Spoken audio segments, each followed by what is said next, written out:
Hello, dreamers. Let the real world fade as we slip into something stranger. Tonight's story isn't quite a dream, but it isn't waking life either. It's that soft, blurry place where your thoughts forget to make sense, and somehow that's exactly what you need. Along the way, you'll meet things that don't belong anywhere, follow paths that bend backwards, and hear echoes of ideas that were never yours. And you probably won't survive this, but in dream logic, that's usually a good sign. So before you get comfortable, take a moment to like the video and subscribe, but only if you genuinely enjoy what I do here. Drop your location and local time in the comments. I love knowing where in the world this dream is playing. Now, dim the lights, maybe turn on a fan for that soft background hum, and let's ease into tonight's journey together. You stand before a gate that isn't quite a gate. It doesn't swing or slide, it just notices you. It's shaped from braided fog and gilded beams of sunlight, and instead of a lock, it has a question. What time did you forget to arrive? You don't answer. You don't need to. The gate folds open like honey spilled in reverse, and you walk forward, barefoot on a floor that exhales warmth with every step. The path beyond pulses beneath you soft as moss, gold-threaded like antique dreams.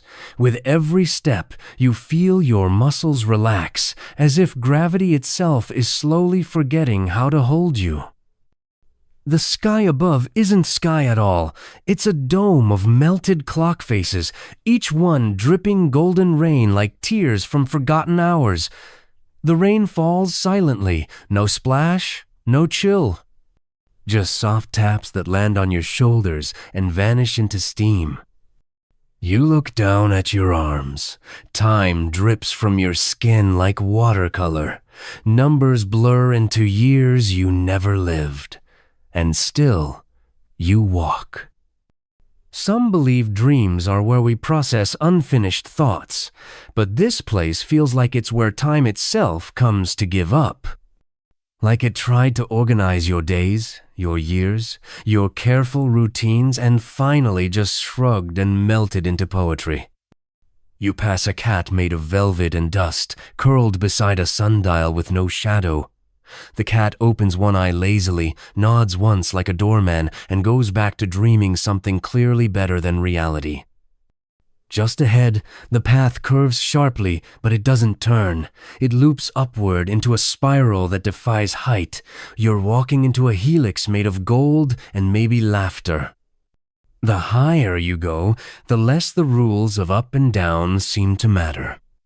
You pause on a landing made of ticking metronomes. They're all out of sync. Some faster, some slower. One's ticking Morse code. You don't speak Morse code, but somehow it says, "This way to the part where you forget your name, temporarily." You nod, naturally. A breeze rolls through, but it carries no scent. Instead, it tugs gently on your memories, just the ones you're ready to release. Like that awkward conversation from 12 Tuesdays ago. Or the time you said "you too" to a waiter who told you to enjoy your meal. You feel 10 pounds lighter. Beneath your feet, the floor starts to change. The gold softens into liquid glass. You walk on it, and your reflection trails behind like a shadow you're just learning to love. One version of you is dancing. Another is staring skyward, mouth open in awe. Funny how your reflection's having a better time. You step through an arch made of watches with no hands. As you pass beneath, they shatter into butterflies that flit upward each, one ticking as it flies. One lands on your nose, stays there for one heartbeat, then whispers, "You're almost late for nothing," before disappearing into a giggle of air. A building rises ahead. No, not a building.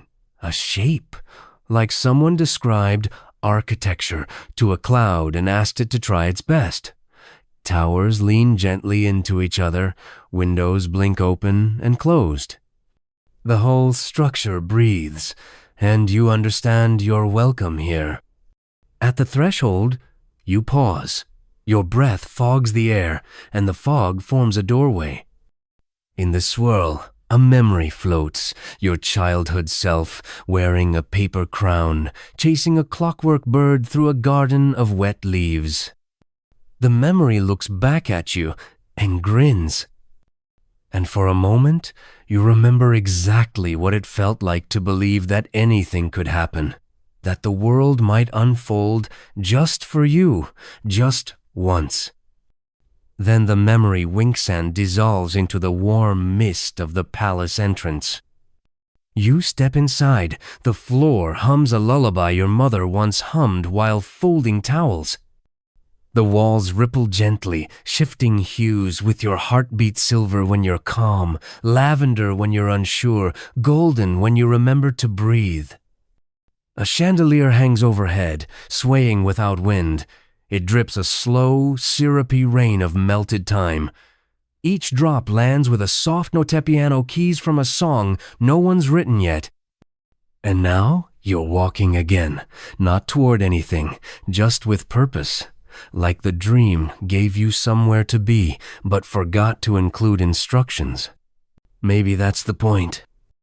Dreams love you most when you stop asking them to make sense. Somewhere behind you, a grandfather clock groans into laughter. Somewhere ahead, a stairwell folds itself like origami and whispers your name in 5 different languages, none of them human. You don't speak them. But you understand. You're not here to understand. You're here to drift, to melt, to let go. And just like that, you do.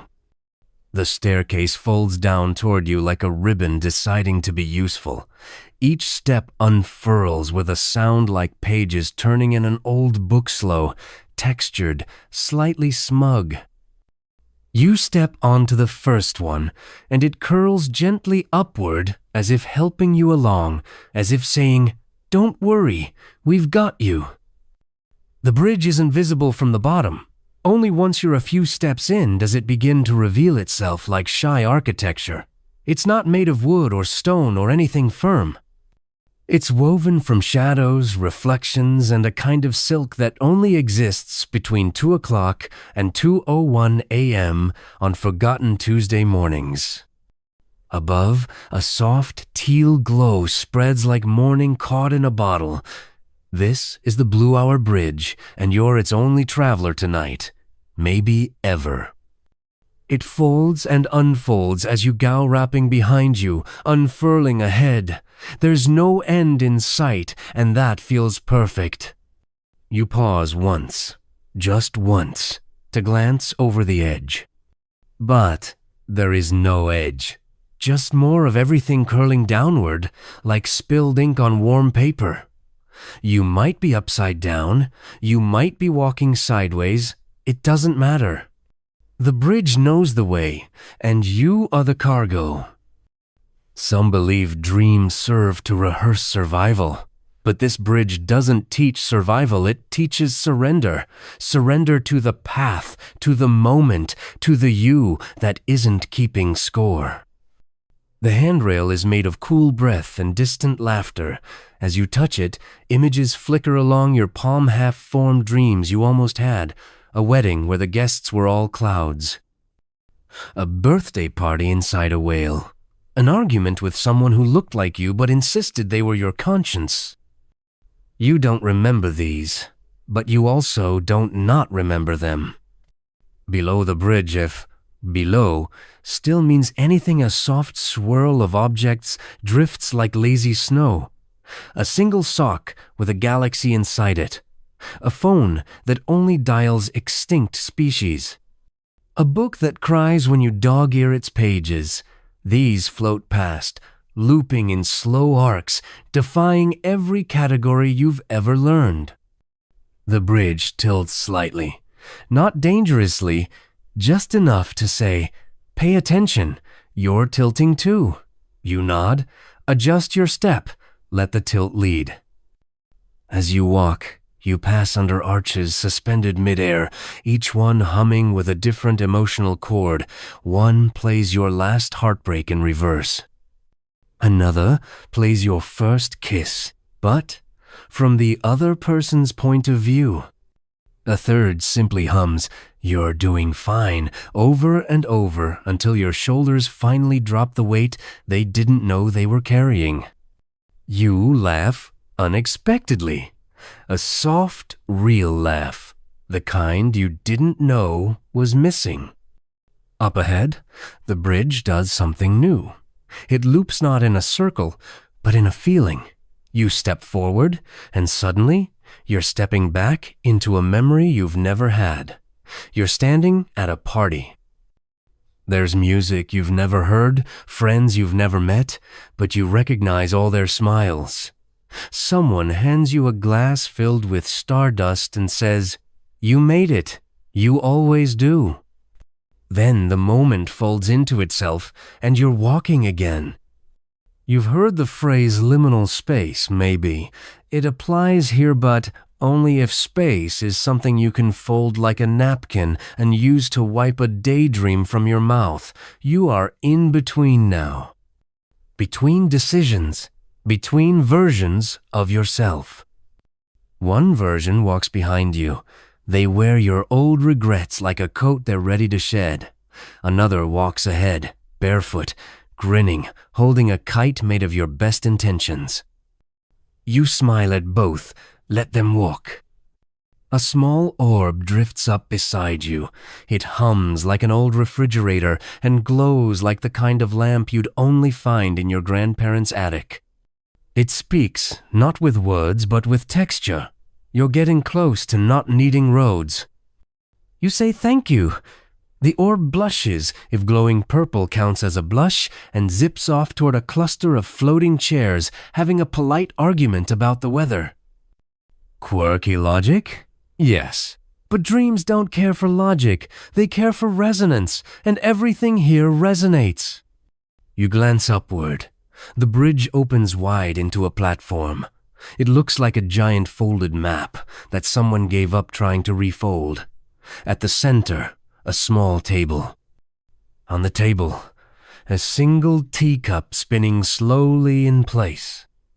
You approach. The teacup spins faster, then stops. Steam rises from it, carrying the scent of your favorite memory. The one you didn't even know was your favorite until this moment.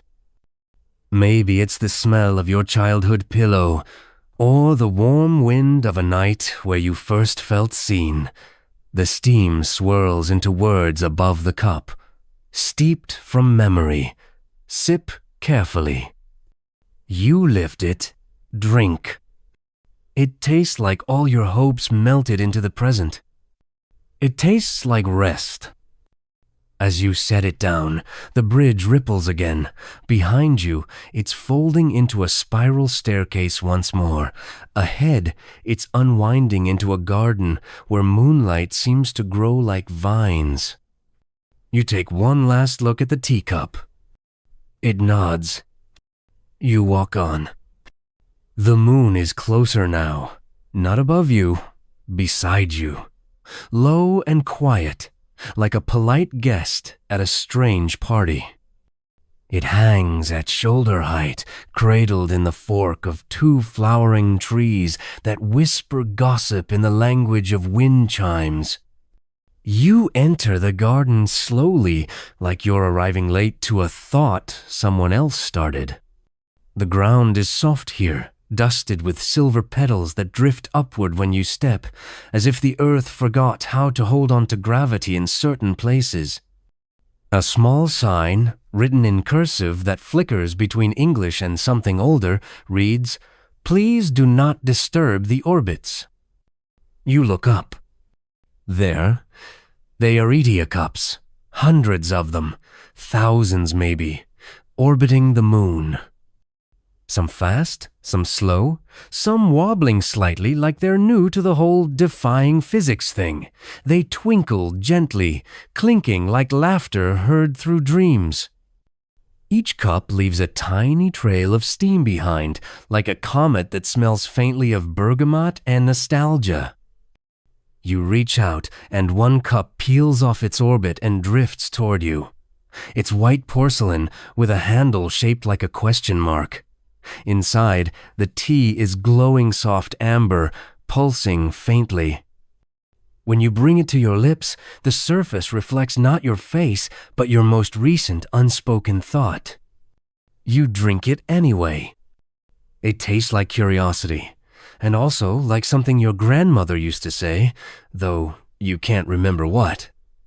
The warmth curls inside your chest, and suddenly you remember a hallway in your childhood home, just before a thunderstorm, the weight of air before lightning.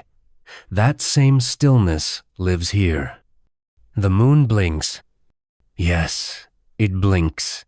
A slow, deliberate lid of mist moves over its surface, then opens again. The moon is watching you, not judging, just interested. Some believe the moon in dreams represents your unconscious mind, those secret layers stacked beneath your waking thoughts like misplaced furniture. Here, the moon is more like a mirror that listens. A floating saucer zips past your shoulder, trailing a ribbon of sound. You hear voices a conversation you had in a car once, half asleep, words half formed, important but forgotten. The saucer catches it and spins it back to you with slightly better grammar. You smile. Dreams are always better editors than memory. Ahead, a small table is set for one. One chair, one napkin folded into a paper crane, one spoon floating slowly above the table like it's learning to meditate. You sit. The chair adjusts itself to your posture. The spoon lowers. Another cup arrives, this one full of starlight, thick like syrup, and humming a lullaby in a key your body understands more than your ears do. You sip, and with each swallow, the moon seems to tilt a little closer. You begin to hear its voice, not words, but vibrations, feelings. It sings to the teacups, or maybe they sing to it. Hard to say. Maybe they all remember each other from before this dream began. One cup spins too fast, loses its rhythm, and drops toward you. You catch it before it hits the ground. The liquid inside flashes a dozen faces, people you've known, people you might know later, and one person who looks suspiciously like you, but with better posture.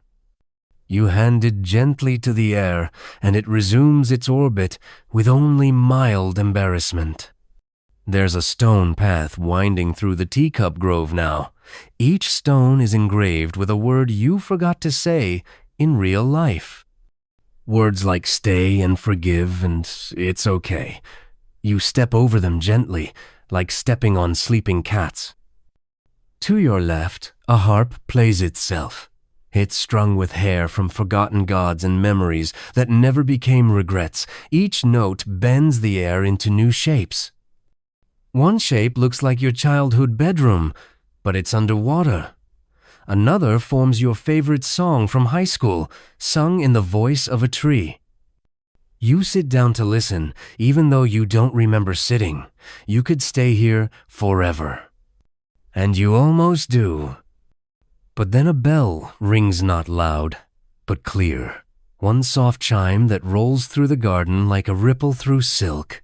Every teacup pauses mid-orbit, every petal freezes mid-float. The moon blinks again and then speaks just once. Forward. The garden releases a sigh. Time resumes. The air around you begins to shift, folding itself into doors that weren't there before. You stand. You don't remember deciding to, but it feels correct. The nearest door is shaped like an open hand. You walk through the center of the palm and find yourself in a long hallway lined with feathers. They float in place, not attached to anything, but they respond to your mood. One flutters when you remember your first heartbreak. Another glows when you think of a time you felt truly safe. You touch one, and it dissolves into a quiet laugh you once shared with a stranger in line at a bookstore. Somewhere, a soft echo hums your nameno to summon you, but just to remind you it remembers. The floor tilts slightly again. That's the theme tonight. Tilt gently. Adjust as needed. You reach the end of the hallway. There's a curtain knot fabric, but a shimmering veil made of condensation and candle smoke. Behind it, a whisper of water, maybe a pool, maybe a sea, maybe just a memory of thirst. But that's for later. You look back once. The teacups resume their orbit. The moon gives one last wink. And then, onward. You step through the veil. At first, everything is white, not blinding, just soft, like the inside of a breath, the kind of white that hums if you're quiet enough. Slowly, the air starts to take on color, like watercolor dropped into milk. Blues, greens, quiet purples curling around each other, forming walls that aren't really walls. A hallway appears, or maybe it's a tunnel. Either way, it curves gently, suggesting something ahead. The ceiling is high and disappears into mist. The floor hums again, familiar by now, but this time in sync with your breath. Feathered fish drift past you. Yes, fish, with feathers instead of scales. Long, iridescent plumes in twilight colors. They swim through the air as though it were water, weaving in lazy spirals, leaving trails of glittery condensation behind. One brushes past your shoulder, and your thoughts rearrange for a moment suddenly. You remember a secret you never told anyone. You forget it again immediately, which feels right. Some believe fish in dreams represent hidden knowledge, intuition swimming just below the surface. But these don't feel hidden. These feel like they've been waiting for you to notice them. Like old roommates of your subconscious, happy to see you back home. You wander further into the hall of soft echoes. The name appears on a floating plaque, shaped like a yawn. It reads itself to you in a slow, velvet voice. Welcome. Whispers may repeat. No need to respond. The walls here aren't solid. They shift slightly, like someone breathing behind a silk screen. As you pass, they pick up pieces of your memory and echo them softly, just the vowels, just the sighs, just the things you meant to say but didn't. You reach out and touch one. It feels like the exact temperature of safety. A feathered fish swims in lazy circles above your head and then, without warning, begins to hum a tune.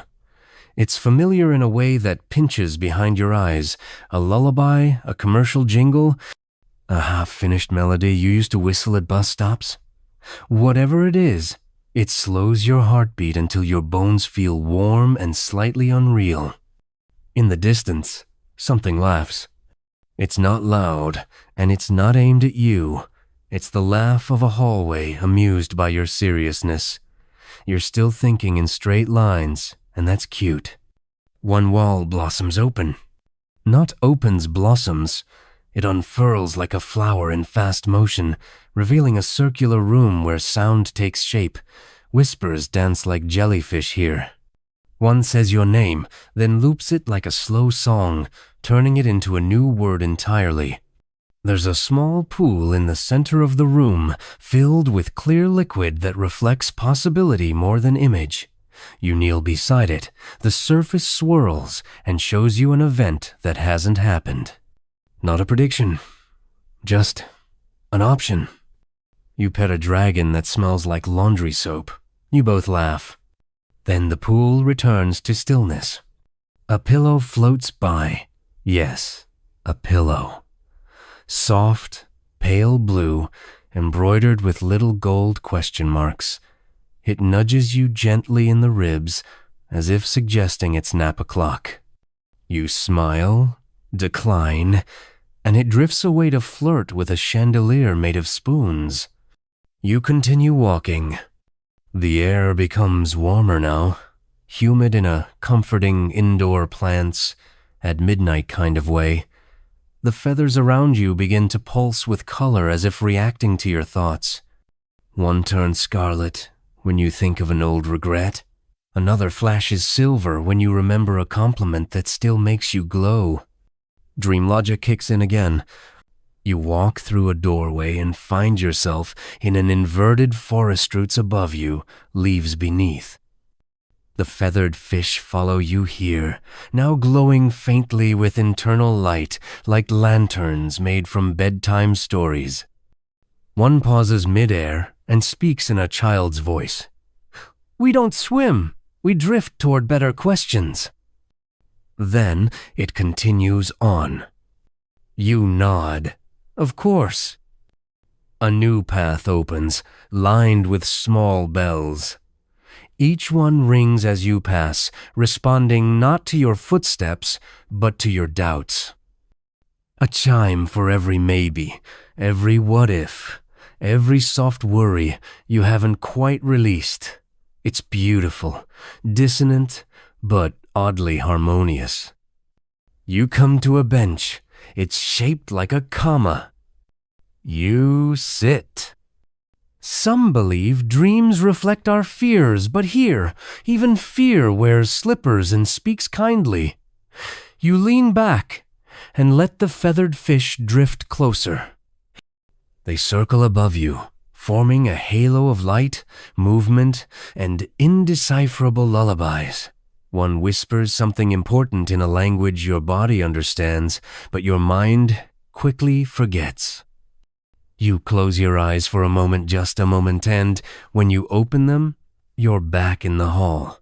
The walls are humming again. The air smells faintly of lemon and ink. In your palm, there's a feather. You didn't take it. It must have left itself with you. It glows, faintly pulsing in rhythm with your heartbeat. You tuck it behind your ear. It hums approval. Ahead, the hallway ends in a curve that tightens into a spiral. You follow it, and each step shortens time just a little more. Soon, you're not sure if you're moving or if the hallway is slowly remembering its shape around you. A doorway opens with a sigh. You step through, and the whisper of feathered fish fades behind you like a lullaby you no longer need. The room is silent library silent, not just quiet, but the kind of stillness that feels curated, like every sound has been personally asked to hush. You stand in the library of books that read you back. It's vast, but not overwhelming, endless, but only when you look up too long. The shelves rise into a sky of parchment and sighs. Ladders drift by without touching anything. A soft breeze turns pages at random, as if the air itself is curious. You step forward and the floor creaks, but politely. The sound is absorbed instantly by the heavy velvet walls, each one covered in embossed text that rearranges itself as you read. You squint at one sentence near your shoulder. It says, "You thought you outgrew this feeling, but here it is again, dressed as a question." You decide not to ask. A librarian floats by, not walks floats, no feet, no clear form, just a robe of bookmarks and glasses suspended in midair. They pause, tilt their spectacles toward you, then gesture wordlessly toward a shelf that wasn't there a moment ago. It slides into view with a soft, The books are bound in strange things dreams, probably. One glows with the exact blue of your high school locker. Another smells unmistakably like a campfire you once cried beside.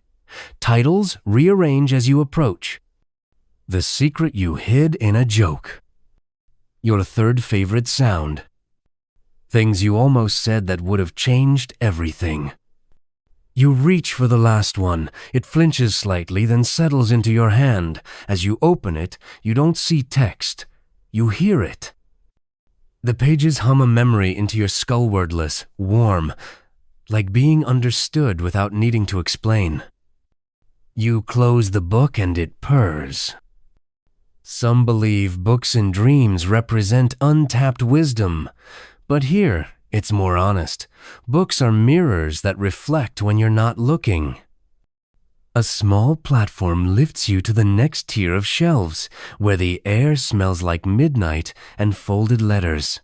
This floor is quieter still, almost reverent. A sign hovers above the next aisle. Volume requests by version 3.2 of you. You grin. That version, the one who wore too much cologne and believed in manifesting via fridge magnets. Still, you enter. Each book here is shaped like a part of you, one like a rib, one like a soft old sneaker, one like an old voicemail message. They hum in unison as you walk past, not a song, just agreement. Like they're saying, yes, that happened. We remember too. Halfway through the aisle, you find a shelf of blank books. They ripple as you approach. One floats out to meet your hands and opens on its own. It begins writing you as you read it. First, you're breathing, then the curl of your left toe, then a sentence you were just about to think. It records all of it in ink that smells like eucalyptus and maybe old radio static. You ask the book a question without speaking, something about what's next, something about meaning. The book flips itself to the back and shows you a blank page. A drop of golden rain lands on it, the same kind from the beginning. The ink spreads from the droplet and forms just 2 words. Keep drifting. You smile. The book hums again and returns to its place, not on the shelf, but in your memory, quietly now catalogued. You walk on. Dream logic again. The library gets narrower the further you go, like the walls are cozying up to you. Finally, the last aisle ends in a single reading chair made of forgetfulness. Not uncomfortable, just blurry. You sit. Immediately, you forget what sitting feels like, which oddly makes it more relaxing. A final book appears before you. It's massive, leather-bound, sealed with a ribbon that smells like thunder. You don't open it. You already know what's inside. Instead, the chair gently tips backward, and the floor slides open. Yes, like a book revealing a secret passage. You don't fall. You glide. Downward, slow as syrup, warm as trust. Below the library is a small room filled with mirrors. You enter, and all the mirrors turn to look at you. Yes, you read that correctly. They turn, as if they've been waiting for you, as if they have something to say. But that's not this section. You look back once. The library lights dim gently, like it's tucking itself in for a nap. A small sign above the exit reads, "You are now leaving memory. Please take only what you can't return." The mirror room is quiet, but not passive. It hums with potential, like a breath being held, like your reflection is trying not to blink before you do. The walls are curved, smooth, seamless dozens of mirrors, each set into a panel of pale silver that pulses gently as if alive. These aren't vanity mirrors, these are dream mirrors, designed not to show you what you are, but what you almost were. You step toward the first one. Your reflection flickers, not matching your movements. It tilts its head a second after you, delayed like old webcam lag. It smiles at you first. This version of you is taller, or maybe just more certain. They raise one hand, place it flat on the glass, and you feel a warmth against your palm. They mouth something, no sound. You think you made it. You move on. Some believe mirrors in dreams are warnings or symbols of self-reflection, but these aren't cautionary, they're curious. These mirrors aren't here to confront you. They're here to remind you who you've been too tired to be. In the next mirror, you're laughing, like really laughing, eyes closed, teeth out, doubled over. Behind you is a carnival. Not one you've ever visited, but the kind you always imagined smelled like popcorn and magic. A carousel spins in reverse. Someone calls your name like it's a compliment. You blink, the reflection changes again. This time, you're older. Not in a sad way. You look grounded, soft around the eyes. There's a garden behind you, a cup of something steaming in your hands. The weight of contentment radiates out from the glass. Then you realize this is a version of you that forgave someone. You keep walking. Some mirrors ripple when you get close. They shimmer and roll, refusing to settle. These are the versions you haven't earned yet. You stand in front of one, and the glass shifts between thousands of moments. Every impulsive haircut, every almost confession, every idea you never chased. You recognize a few. Others feel foreign, but right. There's one mirror that just shows your childhood bedroom.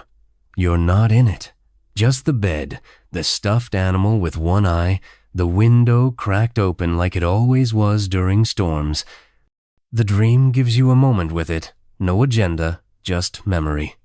A small sign appears beside this one, etched in faint gold. Objects in reflection may be closer than they appear to your heart. You chuckle.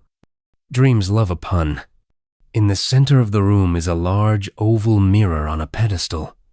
It's fogged over, pulsing faintly. You wipe it with your sleeve. The moment your hand touches the glass, you're somewhere else. Not physically just enough to notice.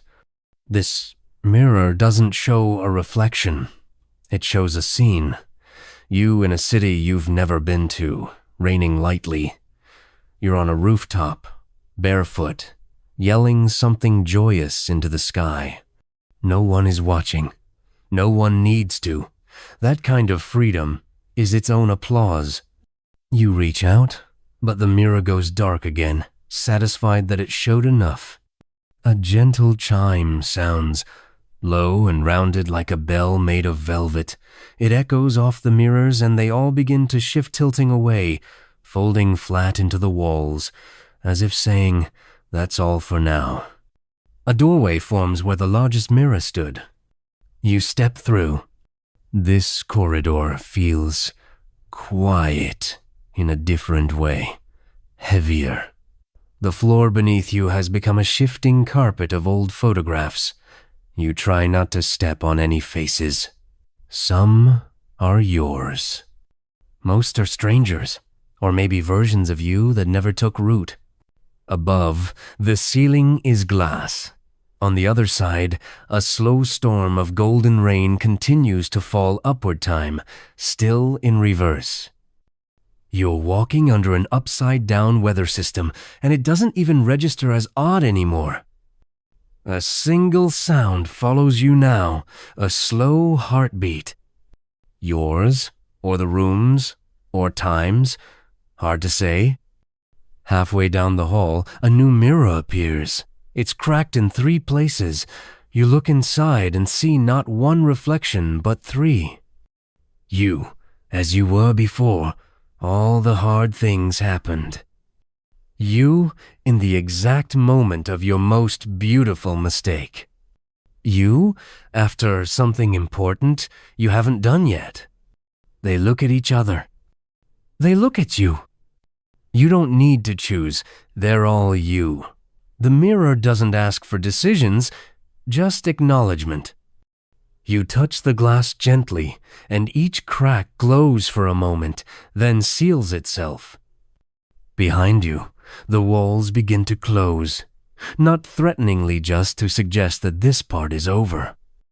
A door opens with a whoosh of air that smells like sunrise. You walk through, and the mirror room vanishes behind you in silence. Ahead, a cathedral, floating, glowing, already rising. But you'll get there soon enough. The cathedral floats above you, drifting gently in the haze like it's tethered to nothing but memory. Its foundation glows with a low amber light, and it doesn't touch the ground. It doesn't need to. It levitates when you lie, and you can already feel it inching upward just from that time earlier you told yourself you weren't tired. The structure itself is impossible. Its spires twist into spirals, crowned with soft, burning orbs that pulse like distant thunder. The stained glass windows shimmer in real time, shifting scenes as if listening to your thoughts. One moment you see a tree falling in reverse, the next, your childhood dog catching a star in its teeth. There are no doors, just a laughing breeze that nudges you forward, as if to say, "Go on, we're expecting you." You step inside, and the air changes immediately. It's not heavier, it's wiser. Like stepping into a library that's also a cathedral, that's also the inside of your own skull, if your skull were made of soft light and forgiven guilt. The Cathedral of Golden Fibbing, maybe. The walls are made of soft stone that feels like suede. As you brush your fingers along them, they ripple faintly, echoing truths you never meant to say aloud. Somewhere above, a choir sings not lyrics, just mood. Their voices sound like weather, a cold front of nostalgia, a warm current of clarity. A small plaque levitates beside a column. It reads, "Here, lies float. Please keep falsehoods gentle and poetic." You smile, already caught. Some believe that lying in dreams represents denial and unwillingness to face the truth. But here, it feels different. These are dream lies, which are really just metaphors in disguise. Half-truths that wear costumes because they're shy. You step further in.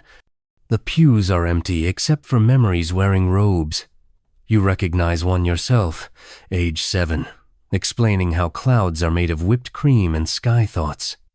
Another version of you, older, is explaining taxes to a tree. The tree looks unconvinced. Each time you think a lie, the cathedral rises slightly. You say, internally, just barely, "I'm fine," and the building lifts an inch, glowing more golden than before.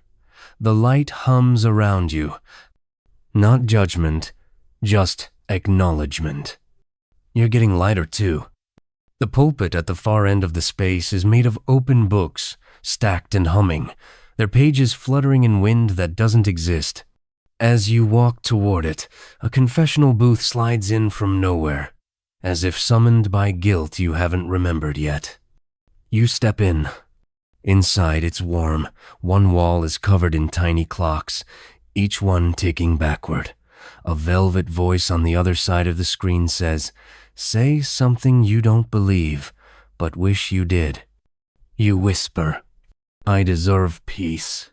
The clocks pause for exactly one beat, then resume ticking, faster this time. The voice hums approval, and the booth slides away like a thought dismissed politely. Outside, the cathedral begins to glow. Golden light now spills upward through the roof, painting the clouds with streaks of warmth. A large window opens on its own and shows you a scene from a life that isn't yours but could have been. You're standing on a cliff, arms wide, hair longer, laughing like you just figured out the trick to everything. You say, "That's not me." The cathedral rises 2 inches higher. A chandelier above swings slightly in approval. You begin to walk the inner aisle. With each step, tiles light up beneath you.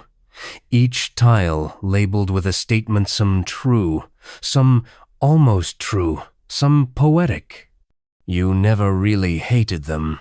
It wasn't your fault, but it was your decision. You wanted to stay, even when you left. The tiles don't judge, they just illuminate. You stop at one that reads, "You always knew." You pause. The cathedral lifts. And then you laugh, because of course.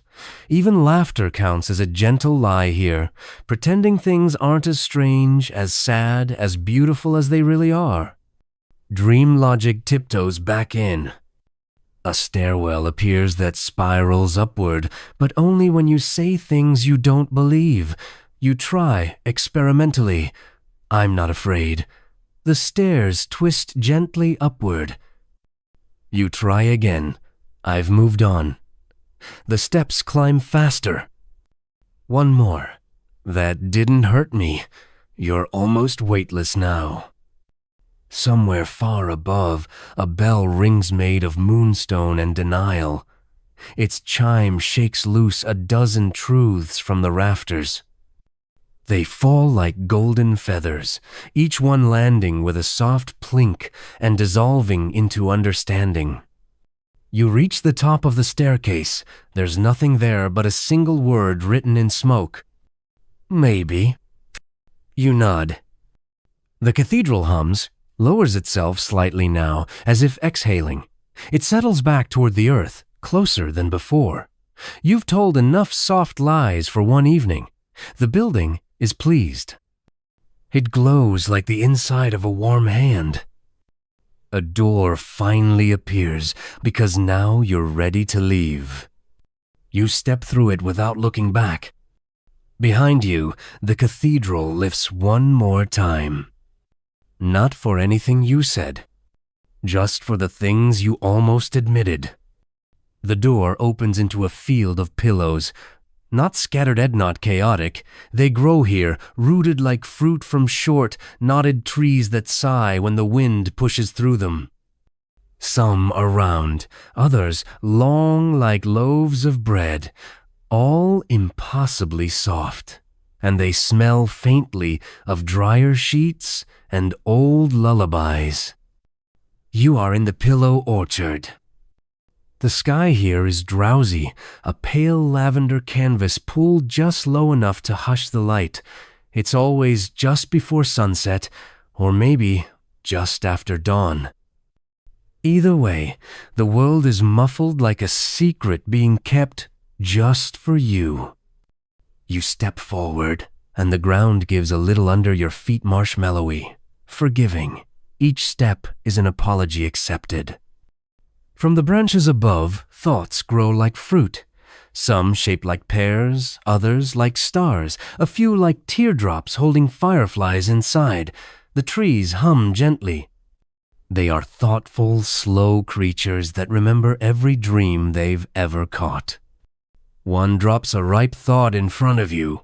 It's warm, glowing faintly green, and shaped like a question mark. You pick it up. The moment your fingers touch the skin, the thought unspools in your mind. What would happen if you finally rested without earning it? You don't answer. You just sit down. Some believe fruit in dreams symbolizes nourishment, abundance, the ripening of ideas. But here, it's more personal. These fruits are your mind's soft attempts at organizing chaos. Every apple is a memory sorted. Every plum is a worry reconsidered. Every falling fig is an emotion you don't need to carry anymore.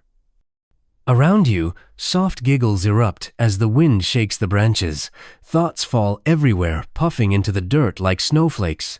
Some bounce, some roll under bushes. One explodes in a tiny poof of glitter and unresolved ambition. You lie back. Let your spine sink into the mossy ground. Overhead, a tree gently lowers one of its limbs toward you, offering a thought shaped like a spiral. You take it without hesitation. It opens in your head like a drawer you didn't realize was locked. Inside, a memory of your 6th birthday, not the party, the moment after, quiet. You eating cake in your pajamas, watching a moth tap softly on the window? You felt safe. The thought dissolves, but the warmth stays. Nearby, a fox with pillows for fur pads silently between the trunks.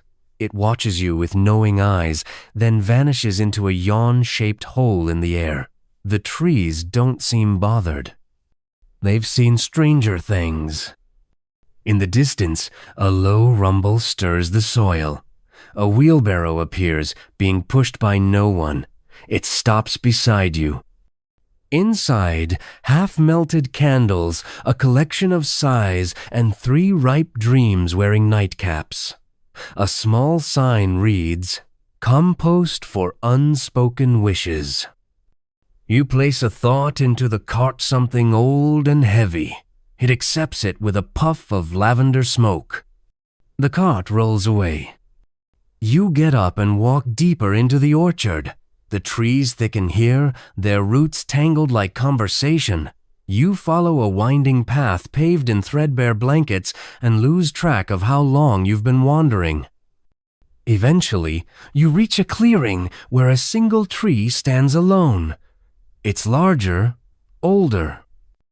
Its bark etched with names in handwriting you vaguely recognize as versions of your own, scratched in by dreams you've already forgotten. At its base is a small nest made of old letters and headphone cords. Inside, a single thought, glowing gold. You pick it up. It pulses once, then whispers. You're already enough, even here, doing nothing. You close your eyes. Around you, the orchard exhales. Leaves rustle like old journals being flipped through by a breeze. You smell the faintest whiff of chamomile and pencil shavings. Time folds gently in on itself.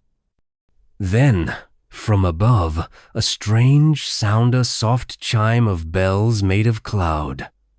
You look up. The sky is opening.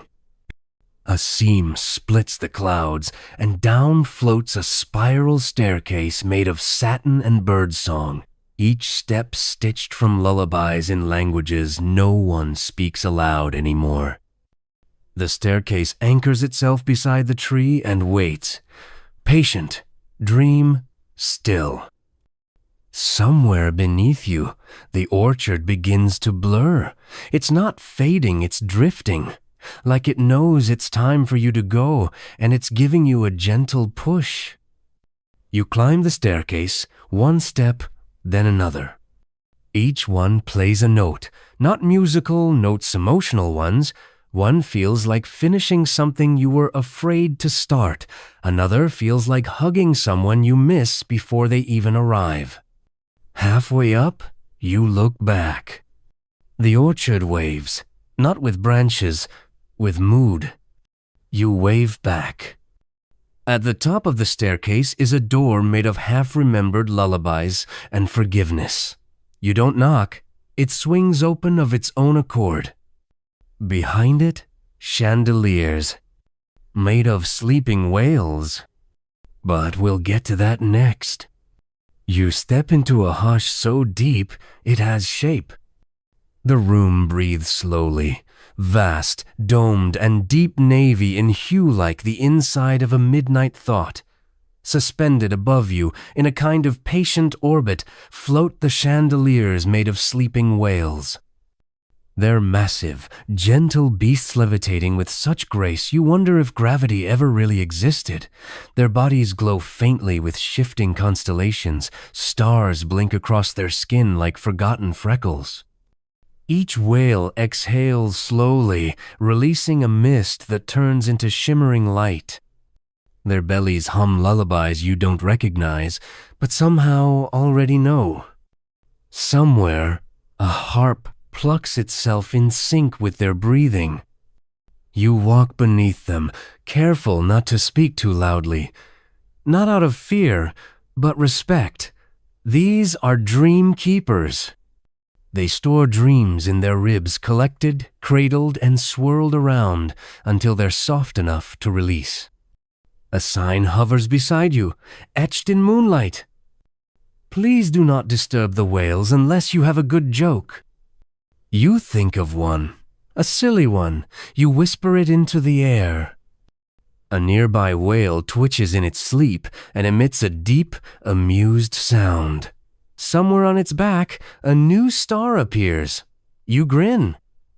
Some believe whales in dreams represent deep wisdom, the unconscious mind surfacing through memory. But here, they seem more like guardians of emotional weight each, one carrying a chunk of what you didn't want to feel during the day. The floor beneath you is water, sort of. You don't sink, you don't quite step either. It's like walking on reflection. Occasionally, your foot disturbs the surface, and a bubble rises trapped inside, a brief flicker of memory. Your father's laugh, a hallway in middle school, a smell you haven't encountered in years but still miss. You watch each bubble float upward. The whales breathe them in. Then, in a soft and surprising moment, they exhale them back, out-transformed into warmth. A soft, golden light that settles into your bones like a familiar blanket. You begin to notice others here too, not people, but impressions of people. Shapes made of candlelight and dreams left unfinished. They drift by without noticing you, murmuring to themselves. One hums an old television theme song. Another recites lines from a journal entry they never wrote. One of them stops, looks directly at you, and says, "You drop this feeling." They hand you something invisible, then vanish like a resolved emotion. You tuck it into your pocket just in case. High above, the largest whale begins to rotate slowly, its body covered in murals drawings of ships that sail across sleep, cities made of yarn, an enormous open book with pages fluttering like wings. From within the whale, a sound emerges, not a word, not music, something else, something that sounds like you are more than what you remember. You believe it. Just for now, that's enough. A whale drifts lower, glowing with sleepy light, and gently opens its mouth not to eat, but to reveal something hidden inside. A staircase, twisting, delicate, softly lit, leading downward into the unknown. You hesitate, but the room encourages you. The walls pulse, the whales hum. One drops a pearl the size of a walnut, which rolls toward your feet. You pick it up. Inside, a perfect replica of a dream you had once and tried to write down but forgot by breakfast. You smile. You descend. The staircase is made of something soft like folded notes passed in class. Each step sounds like a soft exhale. You're not sure how long you've been walking. Time bends here, remember? Midway down, you pass a floating lantern filled with dreams that almost happened. They flicker like film reels, blurry, beautiful, not quite solid. One shows you graduating in a different city. Another shows you starting a song you never finished, but always loved. Another is just you, sitting under a tree, peaceful in a way you haven't been yet. They keep floating upward. You let them pass. At the bottom of the staircase is a small door, half-sized, shaped like a question. It opens with a sound like a sigh you've been meaning to release for months. On the other side, an elevator. Yes, an elevator in a whale, inside a dream. It dings. A tiny voice over a speaker says, "Now approaching emotional weather." You step in. The floor is made of old receipts and forgiveness. The buttons are labeled not with numbers, but feelings. Joy that hurts a little. That thing you never got closure on. Anxiety about nothing specific. Hope you didn't think you still had. You press the one labeled nostalgia with no source. The doors close, the elevator hums, and then it moves not up or down, but sideways. You feel it glide through emotional landscapes, shifting the temperature of your thoughts. Raindrops form on the inside walls. Soft thunder rolls through the ceiling. And for a moment, it all makes sense. But only for a moment. Because this is dream logic, remember? Clarity is a passing visitor here just long enough to remind you what it feels like. The elevator dings again, the doors open. And just like that, you're in a different weather system altogether. The elevator releases you into a world that feels like someone's mood board came to life and then got gently rained on. You step into the open, and immediately a gust of nostalgia blows your hair in the exact same direction it always went on the first day of school. You smell pencils, dust, and the hope that things would be different this time. The air is soft, but not still. It moves through emotions like weather through seasons. Welcome to the emotional weather floor. The sky above is patchwork stitched together with scraps of feeling. One corner flashes longing, another gently weeps gratitude. A low fog of unsent messages rolls past your knees. It doesn't chill you. It reminds you. The ground is strange, made of clouds that remember names. With each step, a name surfaces people you've loved, half-loved, forgot to love properly. They don't accuse you. They just say, "Hey, remember me? You almost did." A gust of wind swirls around you. It's scented like someone you almost kissed. You feel it in your spine. Some believe weather in dreams represents our emotional state moods made visible. But here, weather is more than metaphor. It's interactive, responsive, alive. Lightning arcs across the sky, not threatening, just expressive. Each bolt spells out a phrase you once almost said. I'm scared, too. I'm sorry I never asked how you were. You mattered more than I knew how to show. The thunder that follows is gentle, a cat purring the storm's approval. Rain begins to fall. Except it doesn't fall down, it falls sideways from horizon to horizon. Long horizontal streaks of memory, warm and thin. They pass through you like soft applause. You don't get wet. You get understood. You laugh, and the clouds echo it back 5 seconds later, slightly out of tune.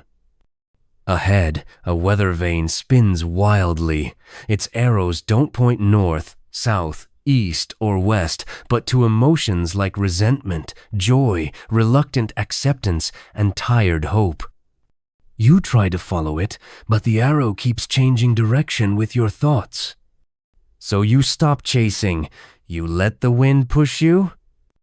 It does, gently, toward a hill made of abandoned resolutions. You climb it slowly. Each step puffs a promise into the air. I'll try harder. I'll call them back. I'll let it go. I'll get there eventually. At the top, a single tree waits. Thin, tall, branches reaching up into a sun made of second chances. You sit beneath it. From this height, you see the landscape more clearly. To your left, a forest of sighs, each tree breathing its own story. To your right, a meadow of regrets grazing slowly under twilight. Behind you, the path you've walked twisting through moods, folded memories, and passing shadows. You don't turn around.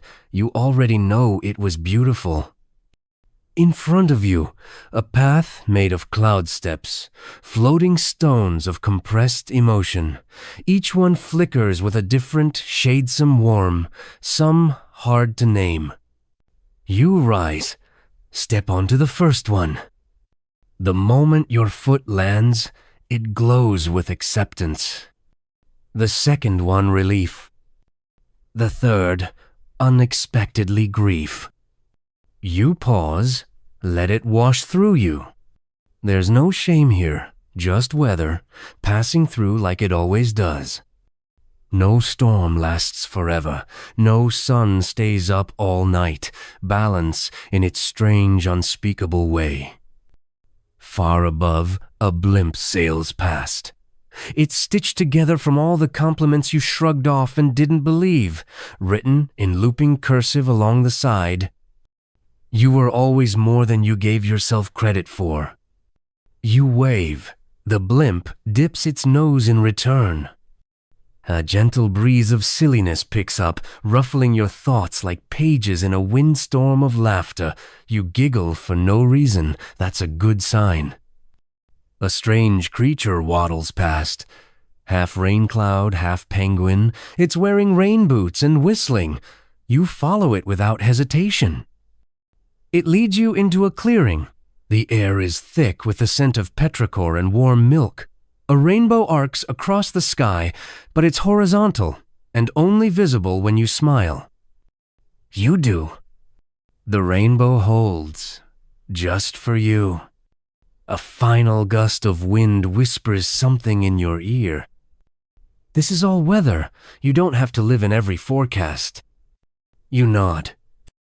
At the center of the clearing is another elevator. This one carved from fog and lined with stitched-together napkins filled with old poetry. You step inside. The doors close. The elevator doesn't move. Instead, the world does. Everything outside blurs into golden syrup. When the doors reopen, you're in a room of light shaped like regret. But we'll talk about that soon. When the elevator doors part, you're greeted by silence made of smoke. It curls slowly through a room built from soft regret light, filtered through memory, shaped by time you didn't spend well enough. It doesn't accuse you. It invites you to sit down and look gently at what you've left undone. The room is dim but glowing, like dusk, filtered through nostalgia. Walls ripple with muted hues of bronze and blue, like bruises that have finally stopped hurting. In the center, at long wooden tables that breathe faintly, sit the clockmakers. Old men, not ancient, but timeless in that way grief sometimes is. They have smoke for hands and lenses for eyes. Each one hunches delicately over a pile of light, turning it, snipping it, folding it into the shape of a clock. You step closer and see they're crafting timepieces from sorrow. One clock ticks only when someone thinks about a missed opportunity. Another clicks backward every time someone lies to themselves. A third floats between dimensions, chiming only for dreams deferred but never denied.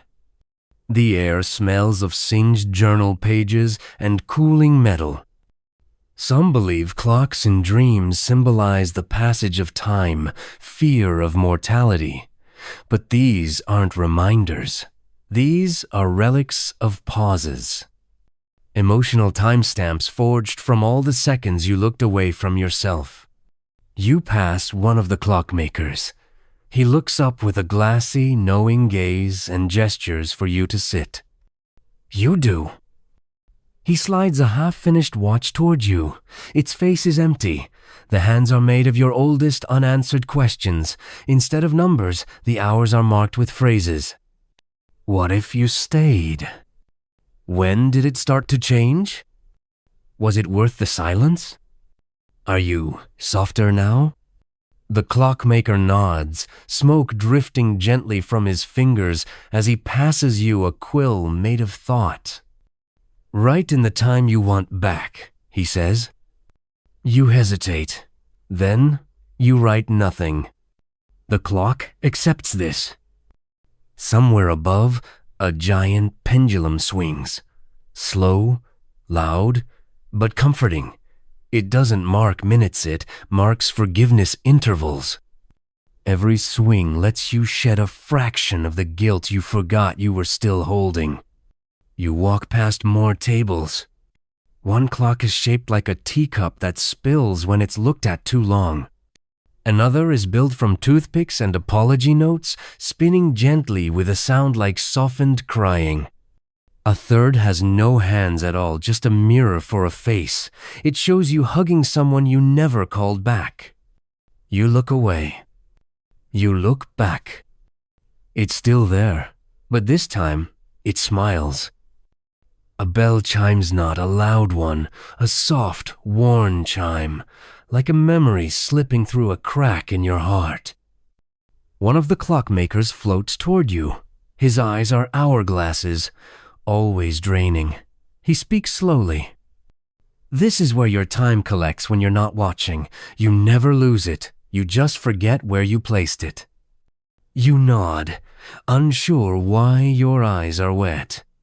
He nods too. Then he takes a small gear from behind his ear, fits it into the air in front of you, and turns it clockwise.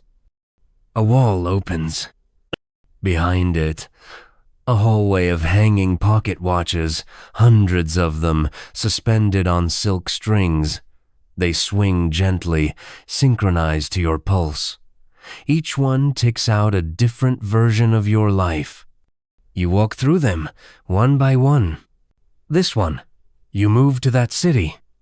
That one, you said, "I love you," in time. Another, you stayed instead of running. Each one glows briefly as you pass, then dims again, not sad, just shelved. At the end of the hall, a small door waits.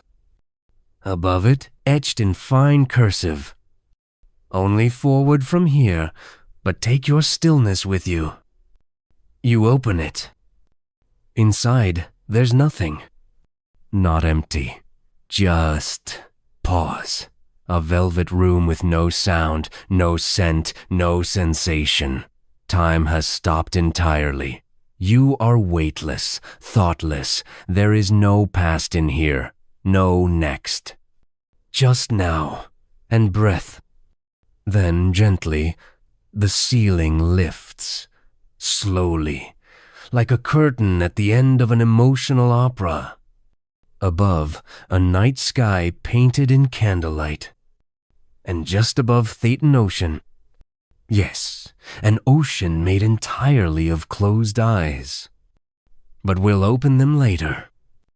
You rise through the velvet room, lifted gently by nothing at all, until you break through the ceiling of stillness and drift into moonlight that doesn't cast shadows, just presence, just soft being. Above you unfolds the impossible, an ocean made entirely of closed eyes. It ripples in slow pulses, eyelids, thousands of them, maybe millions curved like petals, resting peacefully on a sea that never wakes. They don't blink, they don't twitch. They dream together in a synchronized silence that hushes the stars above. You are floating now. Not swimming, there's no water here, only this blanket of dream skin beneath you. The eyes yield slightly under your weight, like the surface of a waterbed stitched from memory foam and forgiveness. One eye beneath you flutters briefly and settles. You feel a story pass through your body, a sentence that never reached its ending. It's okay. You drift. Some believe eyes in dreams are portal symbols of insight, awareness, inner knowing. But here, they're not watching you. They're resting. These are the eyes of every thought that ever needed a nap. and some of them are yours. You reach down and touch one. It glows softly gold for just a moment, and you see a flicker behind it, a childhood day, sunburnt and sticky, where you laughed so hard your ribs hurt and someone you loved was still alive. Then the glow fades, and the memory returns to its slumber. You keep floating. The air above the eye ocean is thick and slow. Time moves like syrup in low gravity. Your breath leaves your body in little musical notes. One forms a tune you didn't know you knew. A lullaby in a made-up language. The ocean hums back. There's a current, barely there, nudging you east, or west, or inward. Directions don't behave here. You pass a strange raft made of umbrellas and old books. A shadowy figure lounges there, face obscured, reading a map printed on bedsheets. They glance up at you, nod once, and disappear with a sound like a page turning underwater.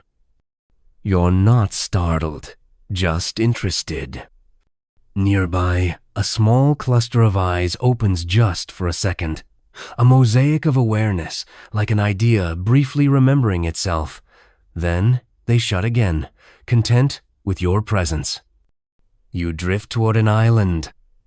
It's made entirely of eyelashes. Tall, waving lashes like grass in a windless breeze. The ground is spongy cozy as an unmade bed. You walk barefoot, and every step triggers a small memory burst beneath your toes. A snow day. A voicemail. The sound of a friend's laughter before things changed. You pause. The ground gently sighs. A sign swings from a bent lamppost. Speak only in dream speak here. You understand without understanding. You sit beneath a tree made of glasses, frames, and soft focus filters. It gently grows stories, each one drifting down like petals. You catch one. It says, "You've already survived the thing you were most afraid of." You close your eyes. For a moment, you feel them join the ocean. Somewhere out in the distance, a ripple spreads across the sea of lids. A great beast stirs massive, formless, felt more than seen. It moves like memory, slowly and without apology. As it passes, the ocean of eyes inhales in unison on long collected breath that fills the sky with shimmering calm. Then, silence again. You feel full, not physically, just emotionally settled, like the emotional weather has passed, and this is the still pond it left behind. In your hand now is something small, a marble, cool, but pulsing. Inside it, a single blinking eye. You didn't take it, it found you. You pocket it. It hums. Nearby, a ladder rises from the sea of eyes. It's made of pencil lines and dotted lines and maybes, each rung labeled with a half-finished thought. You climb. As you rise, the eyes below don't close tighter or open wider. They just continue being a sea of possibility, softly suspended in not quite wakefulness. You climb into a new kind of air. It smells like citrus and sleep. You emerge onto a train platform. No signs, no clocks, just a train that hums softly like it's trying to remember something it left behind. But this isn't just any train. This is the train that moves only when forgotten. And you've already started to forget. The platform is empty. Or maybe everyone else just faded at the right time. You stand there, your pockets heavy with forgotten things. A blinking marble, the warmth of whale song, the feather you never asked for. And before you, waiting as if it always has been, hums the train that moves only when forgotten. It's not metal, it's made of hush. The body is stitched together from the seams of other dream-scurved windows, velvet sides, doors that open like thoughts. It smells like candle wax, old tickets, and the inside of coat pockets. Somewhere deep in the hull, faint laughter, slow jazz, someone weeping and enjoying it. You step aboard. The cabin lights flicker softly, matching your pulse. Seats are mismatched plush armchairs, dentist stools, floor pillows, pews. Each one hums with the last thought someone had while sitting there. A polite chime sounds. Please forget your destination to begin departure. You close your eyes. Not to obey, but to relax, to loosen your grip on where this was going, and the train hums in approval. It begins to glide forward. Outside the windows, not landscape, but memory, static. The half images of roads you didn't take, faces that look familiar until you look too closely. One window shows you sitting at a diner with a person who never existed, laughing about something you both forgot. It's lovely. Some believe trains and dreams are about direction journeys, transitions, momentum. But this train doesn't ask where you're headed. It just needs you to let go of where you were. The more you forget, the smoother it glides. The train rounds a bend you didn't feel. A compartment door opens ahead. You follow instinct. Inside, a library of lost plans. Small scrolls float in jars labeled someday, maybe, and when I'm better. A book flutters open, its pages filled with goals you meant to try, learning French, sending that email, planting basil. Each line crossed out in pencil, not erased, just reconsidered. A thought appears on the wall like mist, forming into text. You didn't fail, you paused. You nod. The train speeds up. You walk to the next car. Inside, it's snowing. Soft, weightless flakes fall upward. Each flake whispers a name as it passes some familiar, some made up, all important once. You let one land on your tongue. It tastes like a voicemail you never deleted. In the corner, a small vending machine hums. No buttons, no coins, just one glass panel and a note. Take what you're ready to forget. Inside, a single sock, a love letter, a ticket stub, a silence that lasted too long. You reach in and take the sock. It vanishes the moment you touch it. And the ache you didn't realize it carried eases. You move on. A dining car waits next, empty except for a table set for two, you, and a memory. The second chair is occupied by a blur. It holds your shape, but not your substance. You recognize it as the version of you that would have existed if you'd made one different decision. The blur raises a glass. You toast silently. Then it fades like steam. Outside the window, the landscape finally resolves its self-rows of floating clocks melting into rivers. Trees shedding leaves shaped like mouths, a city skyline drawn in crayon by a child you used to be. A loudspeaker crackles overhead. We are now approaching the end of forgetting. Please collect only what stayed behind. You return to your seat. The train begins to slow. Not abruptly like a song resolving itself.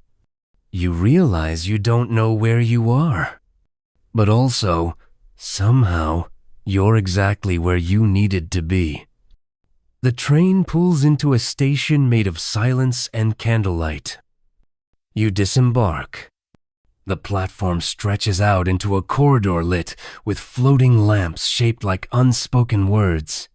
They glow gently, whispering secrets into the mist. A sign hovers midair. Only truth beyond this point, handle gently. At the end of the corridor, on a pedestal of nothing, rests a small object. It's a crown, but not one of jewels or metal. It's woven from all the words you never said aloud. And it's waiting for you. The pedestal breathes like it knows you're coming.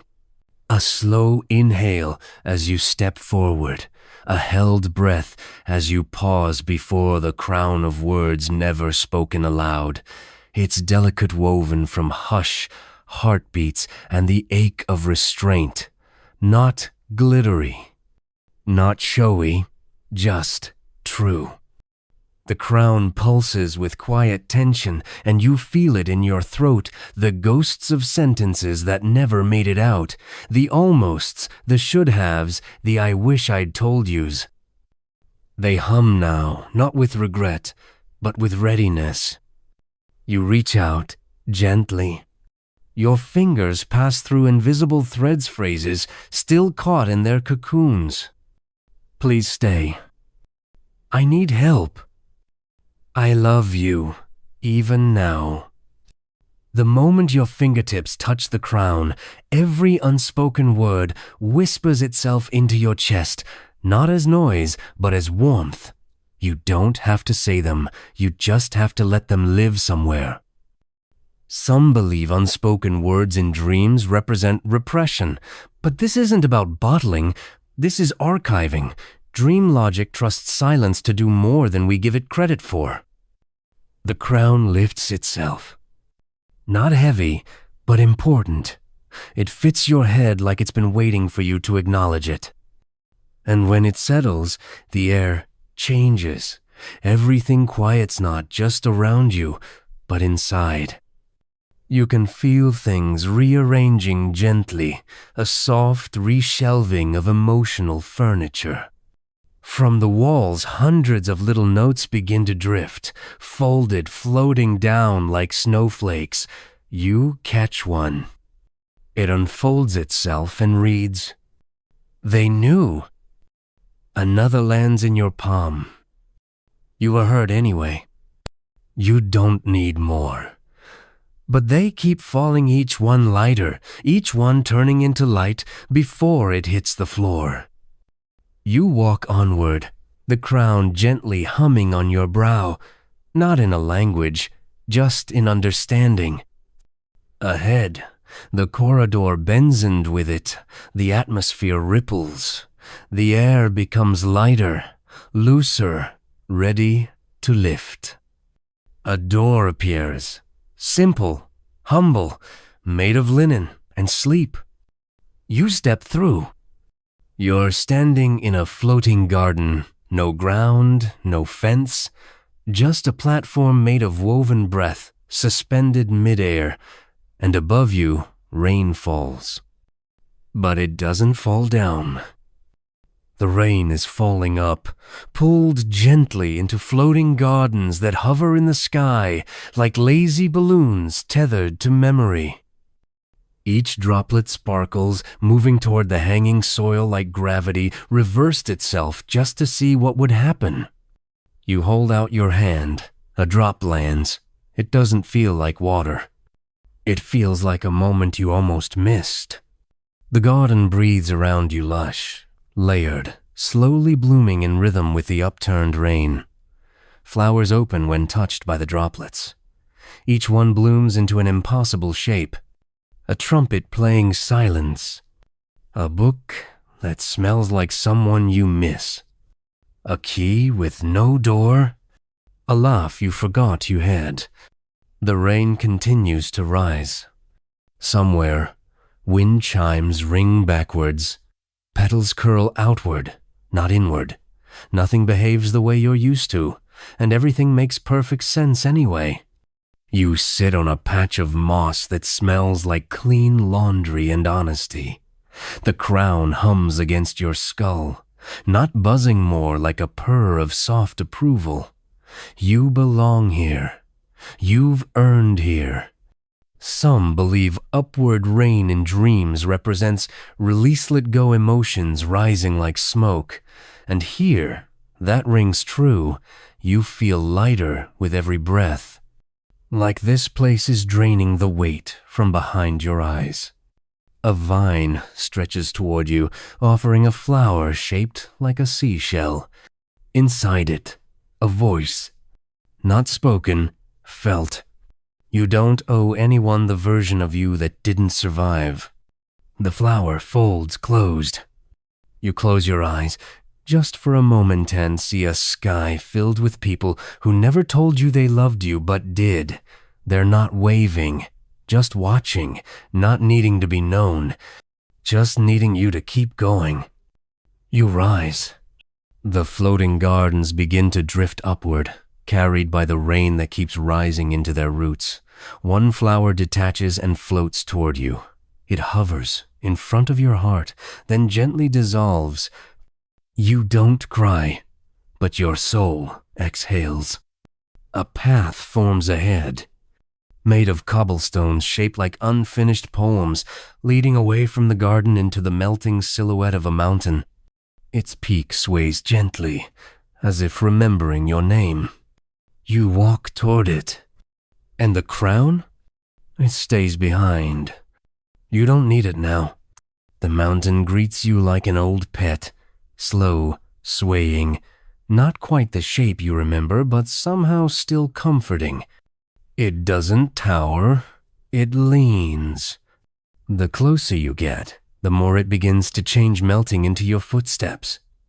Each step forward causes the stone to soften, then ripple like warm wax, then reform behind you, subtly altered.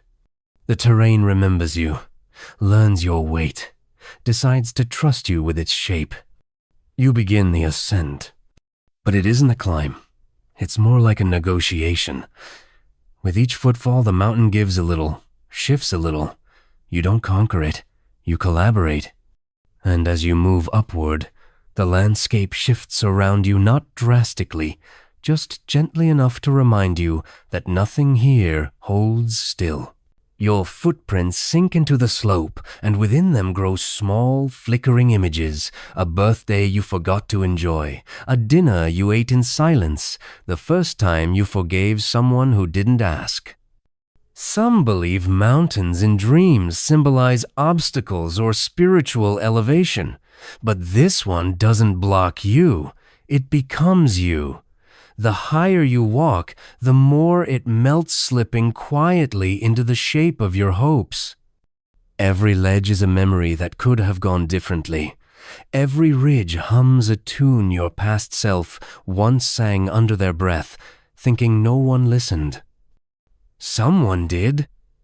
You pause at a plateau. The air here tastes like cinnamon and second drafts. In the middle of the flat space, there's a bench. It's carved from compressed daydreams. You sit, it molds to your spine instantly. A fox made of fog curls up beside you, sighs audibly, then vanishes. You nod. Yeah, that makes sense. You look out over the trail you've walked. It's no longer there. The mountain has folded it in, like a letter read and lovingly refiled. The peak above you wobbles slightly. Not from instability, from possibility. It's still deciding what it wants to be by the time you reach it. You rise again. The incline sharpens, then softens. Rocks melt like wax candles on a windowsill. Some shift into shapes of people you almost became. One offers you a glass of water. Another just smiles and hums. Halfway up, a new terrain appears made of mirrors, but fogged and soft. You don't see yourself in them. You see versions of your beliefs, some sturdy, some flickering, one shaped like a swing set. The trail beneath you becomes soft again, like old shoes or new acceptance. The mountain keeps melting, not away from you, but into you. It's not being climbed, it's being understood. You reach a ridge where words grow like moss on the stones. What if you're not broken? What if this is healing, but slow? What if this is enough? You don't respond. The mountain doesn't require answers. A soft breeze of self-recognition rolls through your ribcage. Something settles. Your breath deepens. You step forward again, and the final incline begins to rise, but not up, inward. The path curves into you, a loop of experience folding back toward a center that's always been waiting. You realize this mountain doesn't end. It simply becomes the palace. And here it is now, appearing as you arrive. Not a structure, not quite. A cloud palace, gold dripping, light swimming, both dissolving and rebuilding itself in the shape of whatever you need most. But we'll walk through those doors next. The mountain softens beneath your final step, sighs once, and melts completely into cloud. And suddenly, you're standing at the edge of something too beautiful to hold. Before you looms the cloud palace Cenot, looming in the way palaces usually do. Not cold, not imposing. It looms like a memory that's been waiting for you to feel ready. It glows with the soft gold of melted time. The walls drip in slow, viscous, ribbon-liquid clocklight, pouring downward in gentle waves and pooling around your feet like daydreams gathering after a nap. Columns shift between being stone and smoke. Balconies loop and dissolve mid-air, then rebuild themselves elsewhere. The palace is alive, not breathing, remembering. You step forward and the doors melt open. They don't creak, they sigh. The air inside is warmer than you expect, like laughter in a room you used to belong in. No guards, no grand hall, just a vast, curling corridor with 1,000 turns and 0 instructions. So you wander. And as you do, the palace responds, not dramatically, just gently. Each room opens when your thoughts drift toward it. One room is filled with sand that whispers regrets in reverse, unraveling them into lessons. Another is a ceilingless atrium where rain falls upward and birds swim through it like memories you never voiced. Some believe palaces in dreams represent self-mastery, desire, or ego, but this one feels more like the architecture of your emotional evolution. Every hallway is lined with moments that loop softly into themselves, playing memories backward until they make sense. You walk past a fountain that gurgles with liquid silence. You drink from it. It tastes like clarity.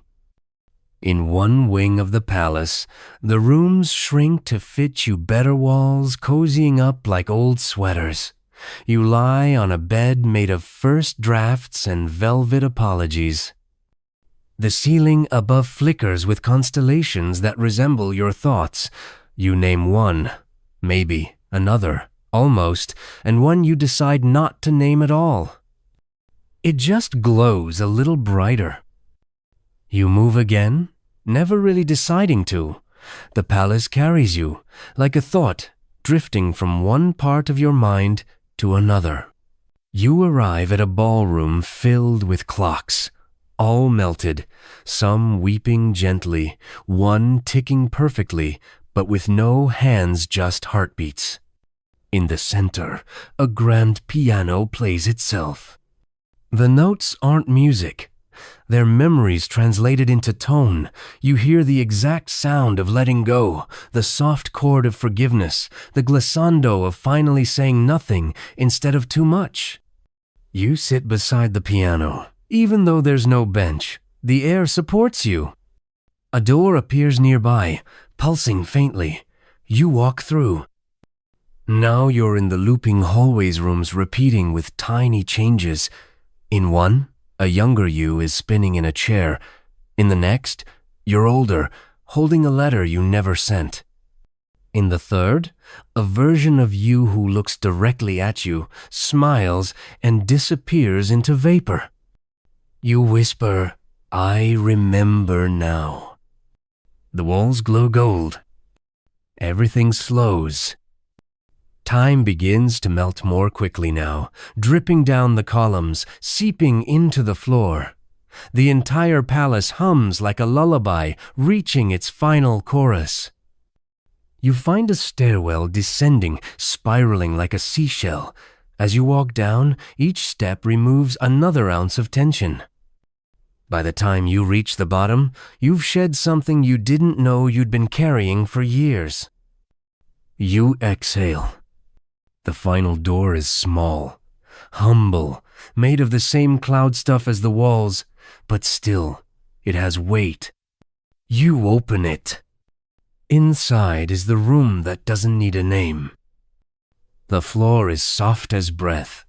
The light is faint and blue, like the moment before waking. You lie down. A whisper echoes from the walls knot, a voice, not quite, just a thought becoming a feeling. You did well to get here. You did well just by dreaming. You let your eyes close.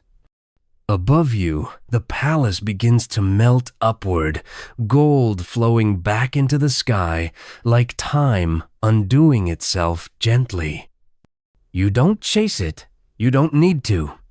Because here, finally, everything loops back into stillness. The stillness grows deeper. Not absence. Presence, perfectly settled. You feel it wrap around you like a weighted blanket of unspoken comfort. No demands, no endings to brace for. Just the long, slow exhale of something finally complete. You are at rest inside the cloud palace, and it is no longer melting. It is you, and you are it, and neither of you need to hold anything anymore. Above, the ceiling drifts open not dramatically. Just enough. The stars beyond are soft-edged, like someone smudged them with sleepy fingertips.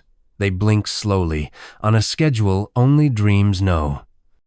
Somewhere in the distance, a bell chimes but only once. Time here doesn't tick, it pulses. You sit up slowly, the floor rising with you like a thought remembered halfway through waking. The room has no doors anymore. Just light. You walk toward it. A hallway opens that was never there before. It's short, familiar. The walls are lined with fragments, not images, but emotional imprints. The shape of your first love. The echo of a yes you were afraid to say. The trace of your laugh on a warm sidewalk in July. They don't call to you. They simply let you walk past them. Unburdened. At the end of the hallway, you reach a platform that stretches into open sky. The world below is cloud-endless, cotton-soft, shifting in gentle spirals. You step to the edge. The wind carries no chill, no warning, just a question. Are you ready to drift? You don't answer. You already are. Behind you, the palace hums slow, content, proud. It doesn't need to hold you anymore. It begins to dissolve, floor by floor, into tiny pulses of gold that float into the sky like scattered seeds. You step forward. But there's no fall. There's no motion. Just a letting go. You float. Arms open, thoughts soft, the sky cradling you like it always intended to. Around you, other forms begin to shimmer into view. Not people, not exactly. More like feelings given shape the joy of a summer evening, the peace of finally being alone without loneliness, the glow of being understood with no explanation. They drift beside you. One hums, one smiles. One hands you a cup of something warm and says nothing. You sip it. It tastes like closure. Somewhere in this sky, You pass a clock face. It's cracked, melted, and stuck on a time that never existed. Still, it smiles as you drift by. And just ahead, there is light not bright, not blinding, just ready. You move toward it, not to end, but to become part of the pause. Your breath slows, your thoughts dim, flickering like the last page of a book closed tenderly at midnight. You forget what time it is. You forget what day it was. You forget you ever needed to keep track. Because here, in this moment, nothing needs to be finished to be complete. And now you drift. You don't need to hold on to the story anymore. It's holding you. Let everything slow, your breath, your thoughts. Even the tiny tightness behind your eyesight softens now. You've followed a path that never asked you to try, only to wander, and wandering was enough. The cloud palace dissolves fully behind you, not with sadness, but with peace.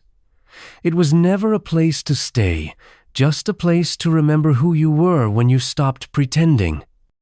The sky around you turns the color of deep sleep blues and grays that don't need names. Light pulses gently through it, like a heartbeat slowed by safety. You ride the air without effort, arms at your sides, mind softened into something quieter than silence. Above, the stars blink more slowly now. Even they seem drowsy, as if watching you fade into rest makes them feel finished, too. The golden rain returns so faint, it's just suggestion. It doesn't land, it doesn't wet, it just is. A shimmer in your periphery, a memory that no longer needs to be held. You are not falling asleep, you are being folded into stillness. Each breath floats longer. Each thought thins to silk. There is nothing you forgot to do. Nothing you need to remember right now. The dream has stored everything safely for later. Somewhere far off, the train continues gliding. The whales keep sleeping. The pillow orchard drops one last thought for the soil. The ocean of closed eyes exhales. The mirror room dims. Everything is still moving. But you don't have to anymore. You're allowed to drift. Allowed to sleep. Allowed to release. There is no wrong way to let go. Just this, the softness you feel now. That is the dream's gift. That is your closing note.